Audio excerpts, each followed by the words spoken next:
اللہ الرحمن الرحیم۔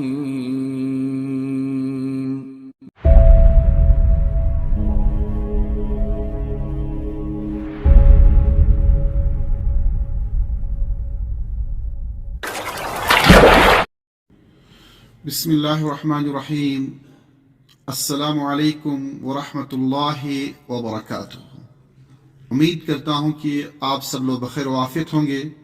اللہ پاک سے دعا گو ہوں کہ رب کائنات آپ لوگوں کو خوش رکھے، سلامت رکھے دین و ایمان کے ساتھ۔ آج کا سبق ہے مرکبات کے حوالے سے۔ مرکبات کہتے کس کو ہے؟ اس کی تفصیل انشاءاللہ آپ کے سامنے۔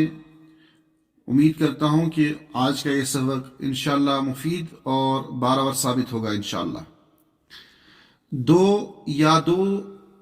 دو یا زیادہ لفظوں کے آپس کے تعلق کو ترکیب کہتے ہیں۔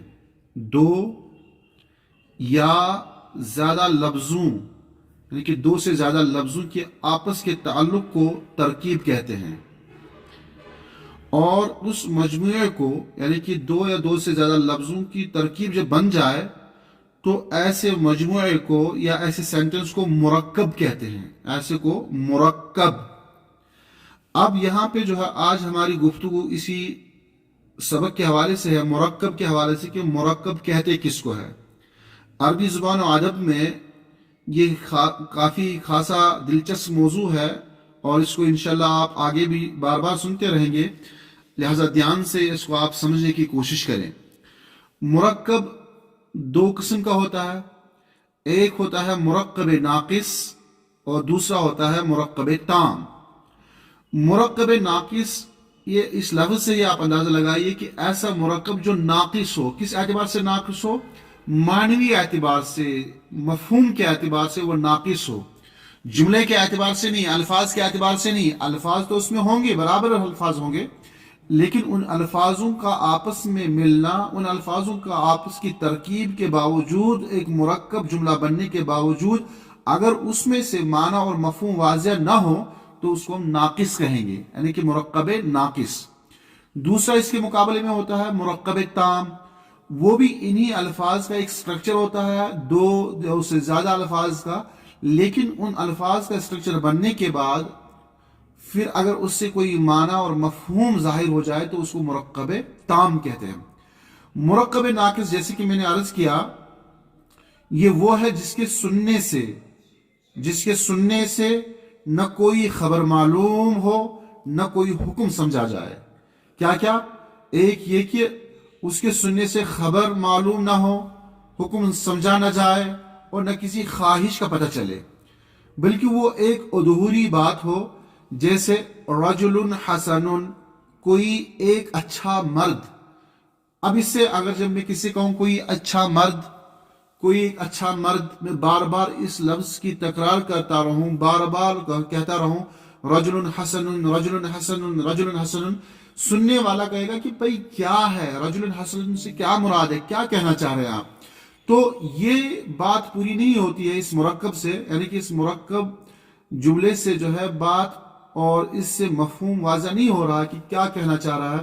یا اسی طرح ہم کہیں گے کتاب رجل، یہاں پہ دیکھیں آپ، کتاب رجل، آدمی کی کتاب یا کسی مرد کی کتاب۔ کسی مرد کی کتاب کیا ہے؟ پرانی ہے، نئی ہے، مفید ہے، غیر مفید ہے، مضر ہے، اچھی ہے، فائدہ مند ہے، سود مند ہے، یہ سمجھ میں آ ہی نہیں رہی ہے جب تک کہ کچھ آگے اس کے ساتھ کوئی ایک اور لفظ نہ جوڑا جائے۔ تو لہذا کتاب رجل بھی انکمپلیٹ سینس ہے، انکمپلیٹ جملہ ہے، تو ایسے جملے کو مرکب ناقص کہتے ہیں۔ مرکب ہے لیکن مرکب ناقص ہے۔ اب اس کے مقابلے میں دوسرا دیکھیے آپ، مرکب تام۔ مرکب تام کہتے کس کو ہے؟ مرکب تام وہ ہے جس کے سننے سے یا تو کوئی خبر معلوم ہو یا کوئی حکم یا خواہش سمجھ میں آ جائے، جیسے الرجل حسن، الرجل حسن، مرد اچھا ہے۔ کہنے سے ایک بات یا ایک خبر معلوم ہوئی کہ فلاں شخص اچھا ہے، کیونکہ جب یہ جملے میں یہ بات واضح ہو جائے، ان کی جب ہے تو مطلب کہ یہ پورا جملہ ہے۔ جب ہم کہتے ہیں آدمی اچھا ہے، آدمی شریف ہے، آدمی مالدار ہے، آدمی پست قد ہے، تو یہ جب جملہ پورا سنس دے گا تو ہم اس کو کہیں گے مرکب تام. اب اسی طرح دیکھیے آپ خذ الکتاب، یہ خذ ہے فعل امر ہے، اخذ یاخذ سے ہے، تو خذ کے معنی تو ایک مرد لے، کیا لے؟ الکتاب. خذ الکتاب، کتاب لے، کہنے سے کتاب لینے کا حکم معلوم ہوا، یعنی کہ یہاں پہ کوئی آرڈر دے رہا ہے اور یہ بات مکمل سینس میں آ جاتی ہے کہ مجھے کسی کتاب لینے کا حکم دیا جا رہا ہے. اسی طرح آگے دیکھیں آپ رب ارزقنی، اے میرے رب، اے میرے اللہ، اے میرے پالنہار، ارزقنی مجھے روزی دے. اس جملے میں کیا ہوتا ہے؟ اس جملے کے کہنے سے ایک خواہش اور التماس معلوم ہوئی، یعنی کہ رب ارزقنی، یعنی کہ پورا جملہ ہے یہ. تو ایسے جملوں کی کیا کہیں گے؟ مرکب تام کہیں گے. اور مرکب تام کو ہم جملہ یا کلام بھی کہتے ہیں، کیونکہ جس جملے سے، جس کلام سے بات سمجھ میں آتی ہے تو اس کو مرکب تام کہتے ہیں. اور جس جملے یا جس کلام سے بات واضح نہ ہو تو ایسے جملے کو جملہ یا کلام بھی نہیں کہیں گے، بلکہ مرکب ناقص کہیں گے. اب یہاں پہ جو ہے مرکب ناقص، اس کی کئی قسمیں ہیں. کون سی قسم ہے؟ ایک مرکب توصیفی ہے، دوسری مرکب اضافی ہے، اسی طرح تیسری مرکب عددی ہے، وغیرہ وغیرہ. جن میں سے مرکب توصیفی کا بیان یہاں کیا جائے گا، باقی مرکبات ناقصہ نیز جملے کا بیان انشاءاللہ آئندہ سبق میں آئے گا. فی الحال ہم یہاں پہ مرکب توصیفی کو سمجھنے کی کوشش کریں گے. مرکب توصیفی کس کو کہتے ہیں؟ جس مرکب میں دوسرا لفظ پہلے کی صفت بتائے وہ مرکب توصیفی ہے.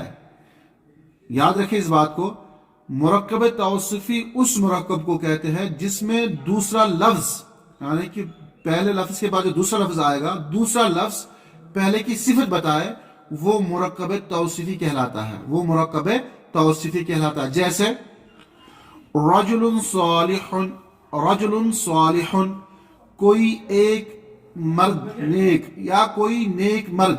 دیکھیں اس مثال میں لفظ صالح لفظ رجل کی نیکی کی صفت بتاتا ہے. مرکب توصیفی میں پہلا جز اسم ذات ہوتا ہے، یعنی کہ جاندار اور بے جان چیزوں کی ذات کا نام، اور دوسرا اسم صفت. دیکھیے اوپر کی مثال میں رجل اسم ذات ہے، یعنی کہ اوپر ہم نے دیکھا نا، یہاں جو لکھا ہوا ہے رجل صالح، یہ اسم ذات ہے، رجل اسم ذات، اور صالح جو ہے یہ اسم صفت ہے. تو پہلا حصہ جو اس کا ہوتا ہے، تو پہلے حصے کو ہم اسم ذات کہتے ہیں اور صالح اسم صفت ہے. مرکب توصیف میں پہلے جز کو موصوف اور دوسرے کو صفت کہتے ہیں. چنانچہ اوپر کی مثال میں رجل موصوف اور صالح صفت ہے. موصوف نکرہ ہو تو صفت، یہ بات یاد رکھیں آپ، موصوف نکرہ ہو تو صفت بھی نکرہ ہوگی. موصوف نکرہ ہو تو صفت بھی نکرہ ہوگی، ورنہ معرفہ، یعنی اگر موصوف معرفہ ہے تو صفت بھی معرفہ ہوگی. جیسے رجل صالح، رجل یہاں پہ نکرہ ہے، رجل یہاں پہ نکرہ ہے، تو اس کی صفت جو صالح یہ بھی نکرہ. تو اس حال میں جو ہے دونوں یکساں ہونے چاہیے، یعنی کہ جیسے موصوف ویسے صفت. اس میں دونوں جز نکرہ ہے، یعنی کہ یہاں رجل جو ہے نکرہ ہے تو صالح یہ بھی نکرہ ہے، دونوں جز اس میں نکرہ ہے. اب اسی جملے کو جو ہے ہم معرفہ بنائیں گے تو کیا کہیں گے؟ الرجل الصالح، الرجل الصالح، الرجل معرفہ ہے تو الصالح بھی معرفہ ہوگا، دونوں جز اس میں معرفہ ہے. جو اعرابی حالت موصوف کی ہوگی وہی صفت کی ہوگی، اس بات کو بھی یاد رکھیے گا. یعنی اعرابی حالت، اعراب کہتے ہیں آخری والے حرف، یعنی کسی اسم کا آخری حرف. جیسے کہ الرجل جو ہے یہ ایک لفظ ہے، اس کا آخری حرف لام ہے. اس لام پہ جو یہاں آپ دیکھ سکتے ہیں یہ ضمہ ہے، اس ضمے کو اعراب کہتے ہیں. تو یہ اعرابی حالت بھی سیم کس میں؟ صفت میں پائے جائے گی. صفت کے اعراب کیا ہے؟ ہا پہ جو ضمہ ہے یہاں، اس کی حالت وہی ہوگی جو الرجل کے آخر میں لام پہ ہے. تو یعنی کہ اعرابی حالت بالکل ویسی ہوگی جیسے موصوف کی ہوگی، یعنی کہ موصوف اور صفت میں دونوں کی اعرابی حالت بھی یکساں ہوگی، موافقت ہوگی. تو دونوں میں کسی طرح کا کوئی اختلاف نہیں ہونا چاہیے.